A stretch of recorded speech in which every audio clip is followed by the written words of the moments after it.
প্রিয় চাকরি প্রত্যাশী ভাই ও বোনেরা, গভ জব আপডেট বিডি চ্যানেলের পক্ষ থেকে সবাইকে জানাই আন্তরিক শুভেচ্ছা ও অভিনন্দন।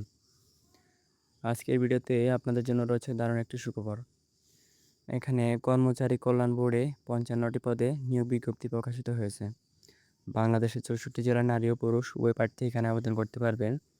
আপনারা এসএসসি, এইচএসসি এবং যাদের বয়স ১৮ থেকে ৩২ বছর তারা এখানে আবেদন করতে পারবেন। তাই অনুরোধ থাকবে আজকের ভিডিওটি শুরু থেকে শেষ পর্যন্ত দেখবেন, কারণ এই ভিডিওতে আমি পুরো নিয়োগ বিজ্ঞপ্তির A to Z বিস্তারিত তথ্য আপনাদের মাঝে তুলে ধরব। আজকের ভিডিওতে আপনারা জানতে পারবেন কোন পদে কতজন নিয়োগ দেওয়া হবে, কোন শিক্ষাগত যোগ্যতায় কোন পদে আবেদন করা যাবে, আবেদন শুরু ও শেষের তারিখ, আবেদন ফি কত, কী কী কাগজপত্র লাগবে এবং আবেদন করার আগে যে সকল গুরুত্বপূর্ণ বিষয় অবশ্যই জানা দরকার সেগুলো বিস্তারিতভাবে আলোচনা করব। তাই আশা করি আপনারা ধৈর্য সহকারে পুরো ভিডিওটি দেখবেন। বন্ধুরা, মূল আলোচনা যাওয়ার আগে ছোট্ট একটি অনুরোধ, আপনারা যারা আমাদের ভিডিওটি Facebook page gov job update BD থেকে দেখছেন অবশ্যই আমাদের পেজটি ফলো করে রাখবেন। আর যারা ইউটিউব থেকে দেখছেন তারা অবশ্যই আমাদের চ্যানেলটি সাবস্ক্রাইব করে পাশে থাকা বেল আইকনটি অন করে রাখবেন। তাহলে নতুন যে কোনো সরকারি চাকরির ভিডিও আপলোড দেওয়ার সঙ্গে সঙ্গে নোটিফিকেশন পেয়ে যাবেন।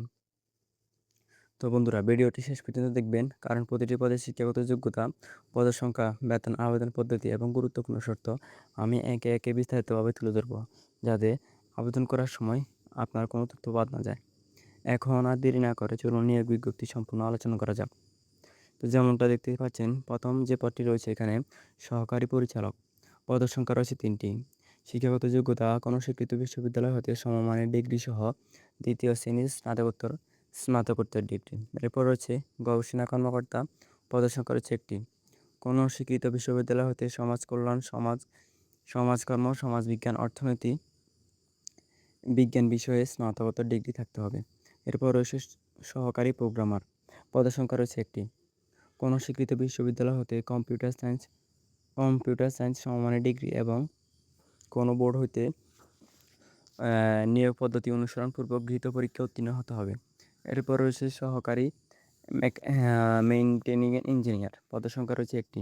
কোনো স্বীকৃত বিশ্ববিদ্যালয় হতে কম্পিউটার সায়েন্সের সমমানের ডিগ্রি। এরপর রয়েছে পরিবহন কর্মকর্তা। পদের সংখ্যা ১টি।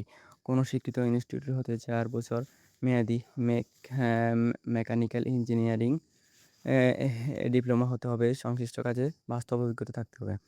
এরপর রয়েছে হিসাবরক্ষক। পদের সংখ্যা রয়েছে ৯টি। কোনো স্বীকৃত বিশ্ববিদ্যালয় হতে বাণিজ্য বিভাগে সমমানের ডিগ্রি এবং সংশ্লিষ্ট কাজে বাস্তব অভিজ্ঞতা থাকতে হবে। এরপর রয়েছে কম্পিউটার অপারেটর। পদের সংখ্যা রয়েছে ৯টি। কোনো স্বীকৃত বিশ্ববিদ্যালয় হতে বিজ্ঞান বিভাগে সমমানের ডিগ্রি, কম্পিউটার মুদ্রা করে প্রতি মিনিটে বাংলায় ২৫ এবং ইংরেজিতে ৩০ শব্দ থাকতে হবে। এরপর রয়েছে ক্যাশিয়ার। পদের সংখ্যা রয়েছে ১টি। কোনো স্বীকৃত বিশ্ববিদ্যালয় হতে বাণিজ্য বিভাগে সমমানের ডিগ্রি এবং কম্পিউটার ব্যবহারে দক্ষতা থাকতে হবে। এরপর রয়েছে অফিস সহকারী কাম কম্পিউটার মুদ্রাক্ষরিক। পদের সংখ্যা রয়েছে ১৯টি। কোনো স্বীকৃত বোর্ড হতে সমমান পরীক্ষায় উত্তীর্ণ, কম্পিউটার ব্যবহারে দক্ষতা, কম্পিউটার মুদ্রাক্ষরে প্রতি মিনিটে বাংলায় সর্বনিম্ন ২০ এবং ইংরেজিতে ২০ গতি থাকতে হবে। বাংলা ও ইংরেজি উভয় প্রকার মুদ্রাক্ষরের ক্ষেত্রে প্রতি ৫টি স্ট্রোক একটি শব্দ হিসেবে গণ্য হবে। এরপর রয়েছে ডাটা এন্ট্রি কন্ট্রোল অপারেটর। পদের সংখ্যা রয়েছে ৯টি।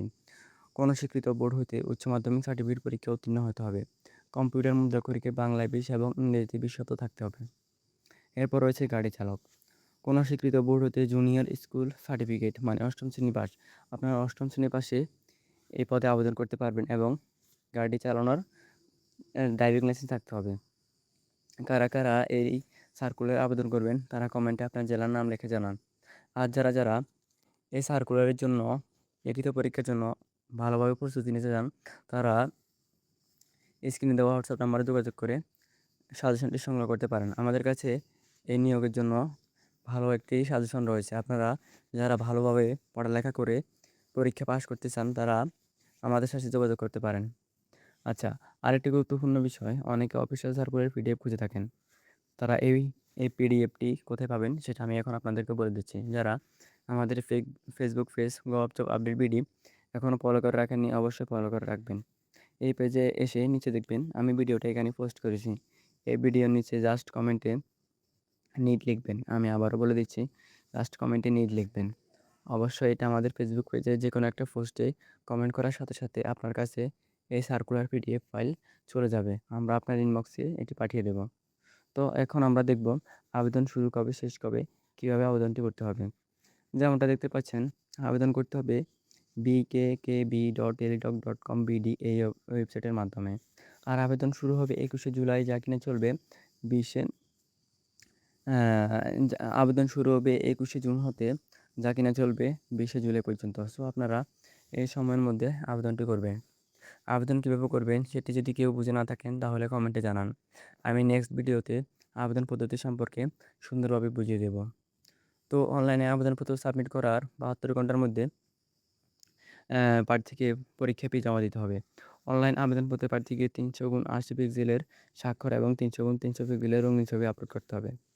পরীক্ষার ফি বাবদ প্রার্থীকে ১ নং ক্রমিক থেকে ৫ নং ক্রমিকের জন্য ২০০ টাকা ও টেলিটকের সার্ভিস চার্জ বাবদ ২৩ টাকা সহ ২২৩ টাকা ও ৬ থেকে ১১ নং ক্রমিকের জন্য ১০০ টাকা এবং সার্ভিস চার্জ বাবদ ১২ টাকা সহ মোট ১১২ টাকা আবেদন করা ৭২ ঘন্টার মধ্যে জমা দিতে হবে। তো বন্ধুরা, এই ছিল কর্মচারী কল্যাণ বোর্ডের ৫৫টি পদে যে নিয়োগ বিজ্ঞপ্তি প্রকাশিত হয়েছে সেটি সম্বন্ধে সংক্ষিপ্ত আলোচনা। এরপরে যদি কারো কোনো সমস্যা থাকে তাহলে কমেন্টে জানান। আমি সবার কমেন্টে রিপ্লাই দেওয়ার চেষ্টা করব।